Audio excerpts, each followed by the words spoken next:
professional reading, we keep up to date every year.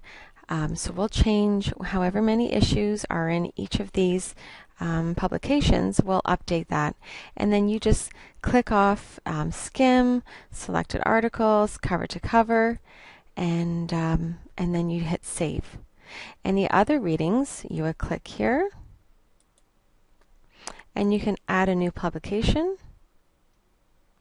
So if it was research and product news, you would add this here.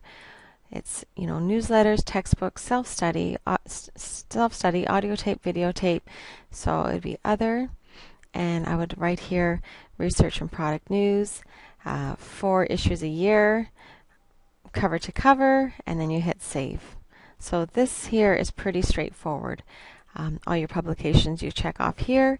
Any extra other readings you would click off here. Again, there's help on every page.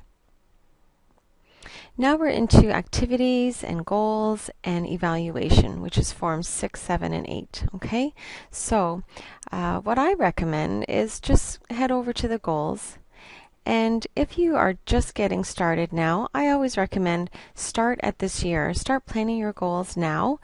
Do the self-assessment that is found on the CDHO website and see what your plan is for the year.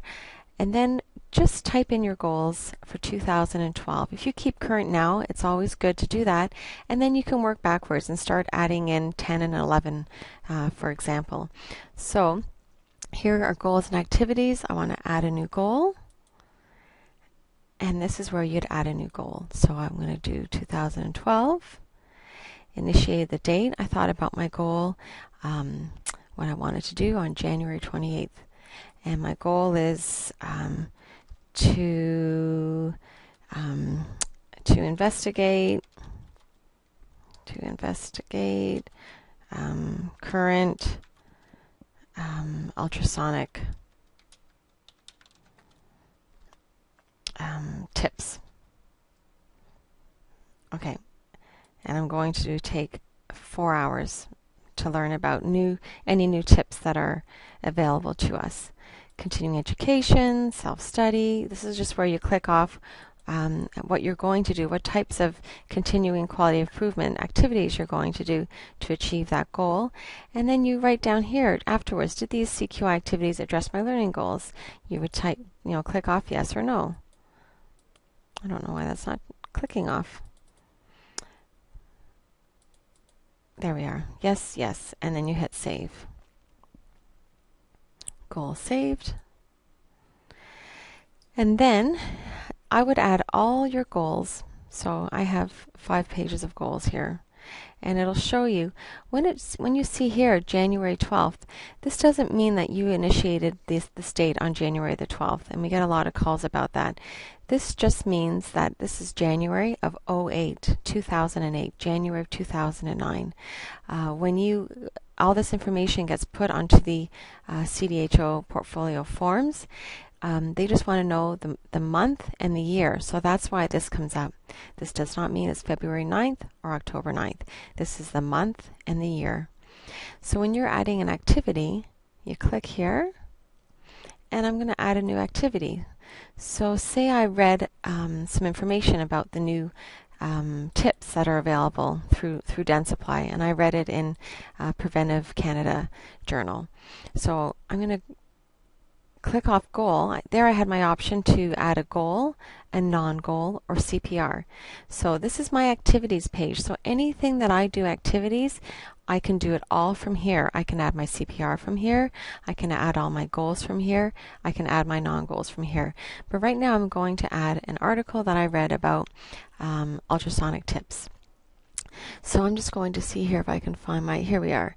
To investigate current ultrasonic technology. Hang on, I'm going to find the right one. Tips. Okay, so, and it was a literature review. So I'm going to click off here. There's something funny going on with this computer. This is not my computer. So program or article name. So I would write the article name. Say, what's new for ultrasonic tips. That's the name of the article. And I read it on February 18th.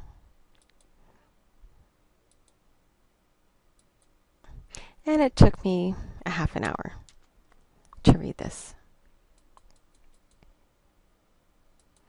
And so you'll see here that all these asterisks are your areas where you have to fill out. This is basically your bibliography. All these little asterisks here, once you fill them out, it'll get put in the area that is needed on your portfolio forms. We get many calls about how do I do a separate bibliography? You do not need to do a separate bibliography. It'll all come up in this area here. So, presenter resources used. So you would put, if it was a course, you'd put the person's name. So let's say Danny Botbill. If it was a course, okay? And that's RDH. Now, if it was something that I read, and say Danny wrote this. So Botbill, Danny, RDH. So this is how you do if it was a journal, and then you'd put Preventive Canada. You'd put the volume, the whatever information. If it was a textbook, if it was pages, you'd put page 48.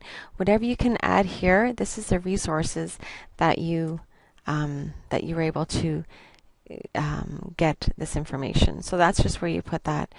And then with course expiry or renewal date, this is for your CPR. So you don't have to worry about that for most courses. And if you wanted to upload your course certificate just to keep you organized so you don't have piles of paper, you can click on Browse again, find that certification, whether it was emailed or scanned to you.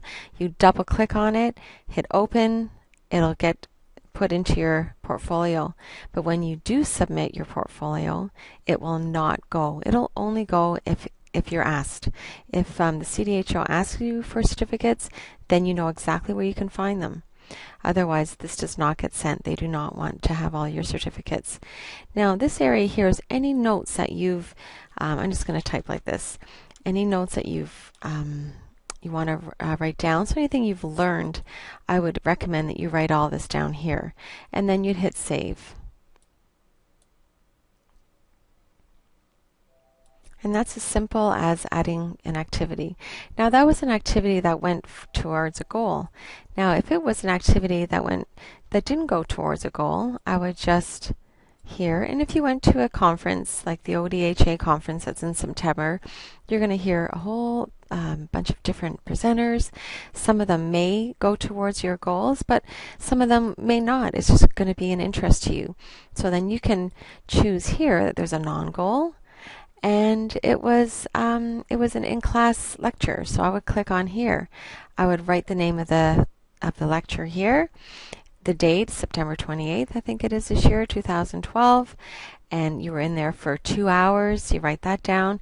You put the presenter, the speaker, anything. You don't have to worry about what you've learned here, but then you just hit save, and that's how you would save a non-goal activity. And these all get put onto Form 8. So let's just go back to here. I click on 6, and this just shows all the goals and all my activities and how many hours I've put into each. So I'm just going to go to I'll just go to this one so we can see it. If you want to change anything, the idea is just to get your goal in there, get your activities in there. And if you need to go back and update, you can easily go back and update by hitting Edit Details. If you hit Delete, you are going to delete it, so please be careful.